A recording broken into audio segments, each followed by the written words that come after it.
Mais oui, en fait, pour moi, le naturel, c'est vraiment...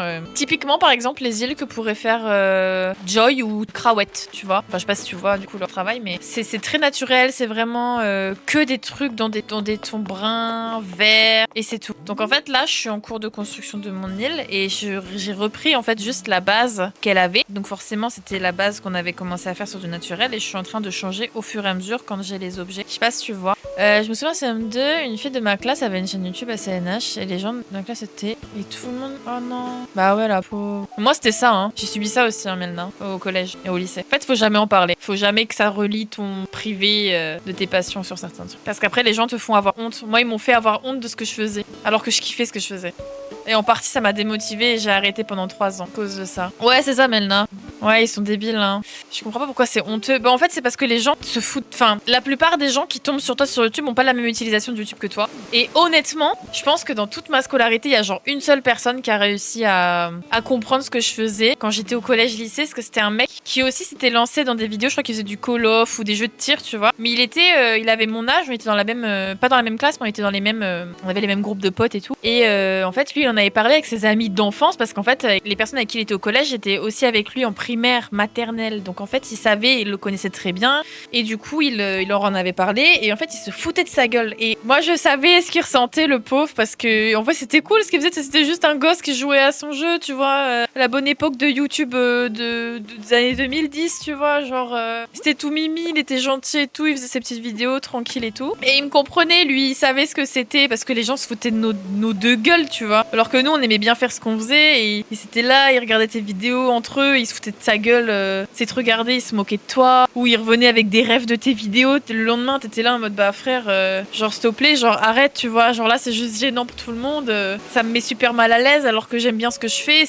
Tu peux pas comprendre, t'aimes pas, bah tant pis, regarde pas, mais fais pas ça pour te moquer, tu vois. Et ça, tu vois, je l'aurais jamais dit, j'étais juste gênée. Et puis, je disais rien, je me taisais. Je me taisais parce que j'étais là en mode bah ok, j'ai honte, arrêtez, tu vois. Alors que je devrais pas dû avoir honte quand j'étais petite, j'étais contente de ce que je faisais. Et même maintenant, tu vois, en fait, ça a traversé quand quelqu'un va regarder une vidéo, et la plupart des créateurs de contenu c'est ça, hein. Quand quelqu'un va regarder une de mes vidéos à côté de moi, je peux pas rester dans la pièce, je m'en vais. Je trouve ça hyper gênant. Parce que à l'époque, on m'a fait des réflexions comme ça, tu vois. Alors que j'adore faire ce que je fais, je suis trop contente de faire ce que je fais. Et il y a des gens qui adorent ce que je fais, tu vois. Il y a des gens qui comprennent ce que je fais, il y a des gens qui consomment mon contenu de premier degré et qui ne trouvent pas ça gênant, tu vois, normal. Là, maintenant, il n'y a plus rien de gênant, en vrai, à l'heure actuelle, à l'époque, je comprends. Mais c'était... Enfin, tu sais, il n'y a pas à faire douter quelqu'un pour si peu, tu vois, les gens font ce qu'ils veulent. Et puis surtout, bah, c'est humiliant, tu vois, quand t'as plein de personnes qui se foutent de ta gueule, qui t'appellent par ton pseudo. C'est pour ça que j'avais changé de pseudo plein de fois à l'époque. Hein. Parce qu'on m'avait retrouvé, du coup j'avais changé 1 fois, 2 fois, puis après j'ai abandonné. Puis je me suis dit que ça va rien de vouloir, entre guillemets, à tout prix, ne pas être retrouvée parce qu'ils me retrouveront toujours. Et maintenant, ces mêmes personnes reviennent dans mes DM, tu vois, en mode « Ah ouais, tu peux m'aider ?» Bah non, non, non, non. Tu te foutais de ma gueule au collège, je vais pas t'aider en fait. Je vais te ghoster, je vais mettre un lu à ton message. Non, non, non. Je pense pas que c'était de la jalousie, tu vois. C'était juste en mode... un effet de groupe, honnêtement, je pense, sincèrement. Hein. C'était plus des effets de groupe un peu débiles, de gosses, quoi. Et puis voilà.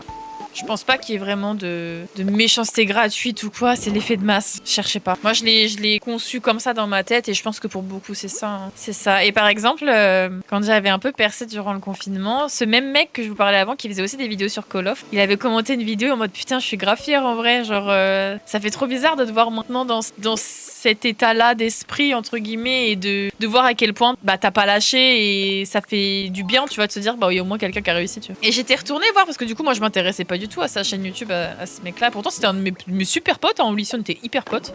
Mais je m'étais jamais intéressée à sa chaîne YouTube parce que bah, ça m'intéressait pas, genre du Call of. Et j'ai vu qu'il avait continué quand même malgré tout, mais que bon, c'était très irrégulier. Donc forcément, quand t'es très irrégulier. Putain, mais je peux pas avancer.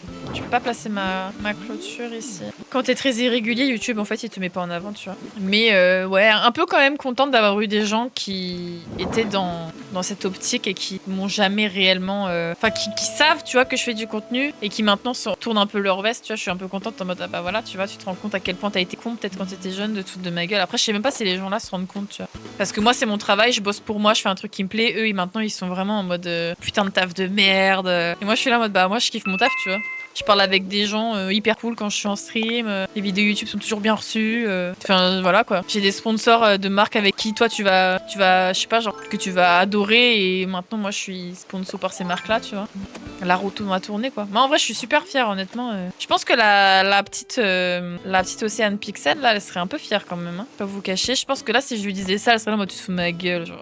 Tu te moques en fait. T'es en train de te payer ma poire. Est-ce que j'aurais conçu qu'il y aurait une nouvelle console avec un nouveau jeu qui sort, tu vois. Alors qu'ils auraient pu se sub T3 pour 6 mois, c'est clair. Genre par exemple, sans vous mentir, il y a très peu de gens de mon entourage de l'école, genre du lycée ou du collège, qui savent que je continue à faire du contenu. Il y a très peu de gens qui sont au courant de ça. Ouais, franchement, de fou Solskin. Hein. Je suis un peu fière quand même de mon parcours. Je suis un peu fière. Il y a très peu de gens qui savent en vrai ce que je fais. Pour vous dire, ça fait des années que j'ai déserté mon compte privé sur Insta et j'ai jamais partagé sur mon compte privé que je faisais ça. Mais en vrai, ouais, la morale de l'histoire, c'est d'être fier de ce que vous faites. Forcément, au début, ce sera un petit peu moins bien que les gros créateurs de contenu parce que forcément, bah, faut le matériel, l'habitude.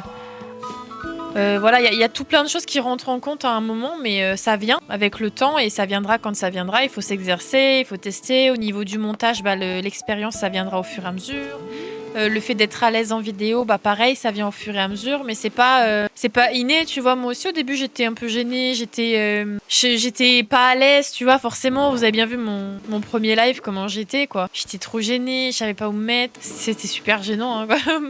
En vrai, avec le recul, je me cringe un peu, mais faut pas, tu vois. Faut être fière.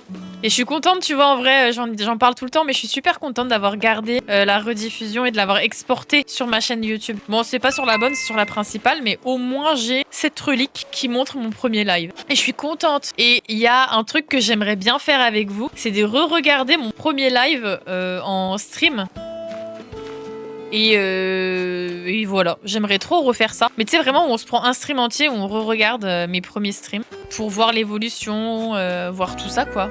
Bah ouais. Mais en même temps normal, en vrai franchement c'était super oppressant. Hein. C'était mon tout premier live, j'avais jamais fait de live avant. J'en avais fait sur Instagram à l'époque, un peu avant de lancer mon premier live, mais c'était avec Dan. Et surtout, il y avait beaucoup moins de monde, tu vois, donc c'était pas du tout... bizarre, tu vois. J'ai fait une vidéo, Melna, sur ça, si jamais. Et ce qui était très perturbant, du coup, sur Twitch, c'était que j'avais vraiment toute ma communauté de YouTube qui avait été avertie, tu vois. Parce que je leur avais dit que j'allais streamer sur Twitch, etc., telle heure, telle date. Et je voulais qu'il y ait des gens, tu vois, mais pas autant. Et il y avait vraiment beaucoup de messages à la seconde, c'était très bizarre. Mais les premiers streams, c'est toujours comme ça, de toute façon. C'est toujours comme ça. T'es toujours un peu shy, et puis après, ça va, et puis après, t'es ah non, mais il y a beaucoup de monde. Mais ça vient, ça vient. Et je crois qu'il y en avait une centaine, Solène. Il y avait genre 110, 120 personnes, je pense. J'ai fait, bah oui, avec les 54 mois, oui, bah oui. Je n'en doute pas une seule seconde. Hein. C'est super stressant pour un premier stream d'avoir autant de gens. C'est énorme, mais oui, c'est énorme. Ça m'a full stressé, mais normal en même temps. C'était full stressant. Et du coup, tu vois, par exemple, par rapport aux personnes qui ont commencé avec Twitch, j'ai pas du tout le même ressenti parce que moi, j'ai pas du tout galéré au début. J'ai galéré sur YouTube au tout début, mais après, c'était bon. Et puis, je suis venue sur Twitch, il y avait déjà des gens, tu vois. Donc, je connais pas ce que c'est de galérer de fou en tant que streamer avec 3 personnes sur le stream. Ça m'arrive pas. Ça m'est jamais arrivé. Il y a toujours des gens et même depuis des années maintenant, hein, merci à tous d'être là parce que vous me laissez jamais toute seule. Il y a des jours où je fais des jeux qui vous intéressent un peu moins. Du coup, il y a moins de gens, forcément. Mais pour autant, j'ai quand même de l'interaction. Et à l'inverse, il y a des jours où on est tout autant et il y a vraiment genre des fois personne qui parle pendant genre 5 minutes et je me sens un peu seule. Mais je me dis bon quand même genre c'est peut-être parce que les gens ont le droit de chiller, tu vois. Et du coup, je suis tellement pas habituée que ça me perturbe et que je suis en mode et du coup, ça m'est arrivé pas beaucoup de fois mais ça m'est déjà arrivé de vous dire vous êtes là, allô. Parce que des fois vraiment vous chillez un peu trop, genre vous êtes vraiment en lurk. Et moi du coup, je suis là bon il y a personne qui parle avec moi. Je sais pas comment animer toute seule. Je sais pas faire. Je sais pas faire en vrai. Et je sais pas si c'est bien ou si c'est pas bien de pas savoir animer quand il y a personne, mais c'est stressant. C'est là en mode je sais pas, genre j'ai dit un truc qu'il faut pas. T'es un peu en mode je sais pas faire, je pense. Parce qu'il y a toujours quelqu'un qui met un petit message, tu vois. Donc ça s'apprend, je pense. Et ça, moi, je l'ai pas appris. Contrairement, je sais pas, genre à Solskin qui s'est lancé avec vraiment 0 personne, tu vois. T'apprends mieux quand tu commences à 0. Vous êtes trop posé, mais normal, vous avez grave le droit en vrai. Encore heureux. Après, je vais pas venir vous secouer le cocotier en mode oh allô. J'oserais pas quand même en vrai. Tu parles tout seul au début, bah ouais, c'est clair. Tu l'as vécu comment les débuts comme ça en vrai? Après, je demande aux copains qui ont commencé leur stream un peu solo, ça m'intriguait un peu beaucoup en vrai. Ah putain, mais t'es sûr. Il fait mal, lui, bah ouais. Le fameux bonjour, vous allez bien? Et à personne. Bois de l'eau. Ouais. Ah oui, je voulais remettre plutôt ça comme ça. Et là, les 2 clôtures. Mais je sais pas si ça rend bien.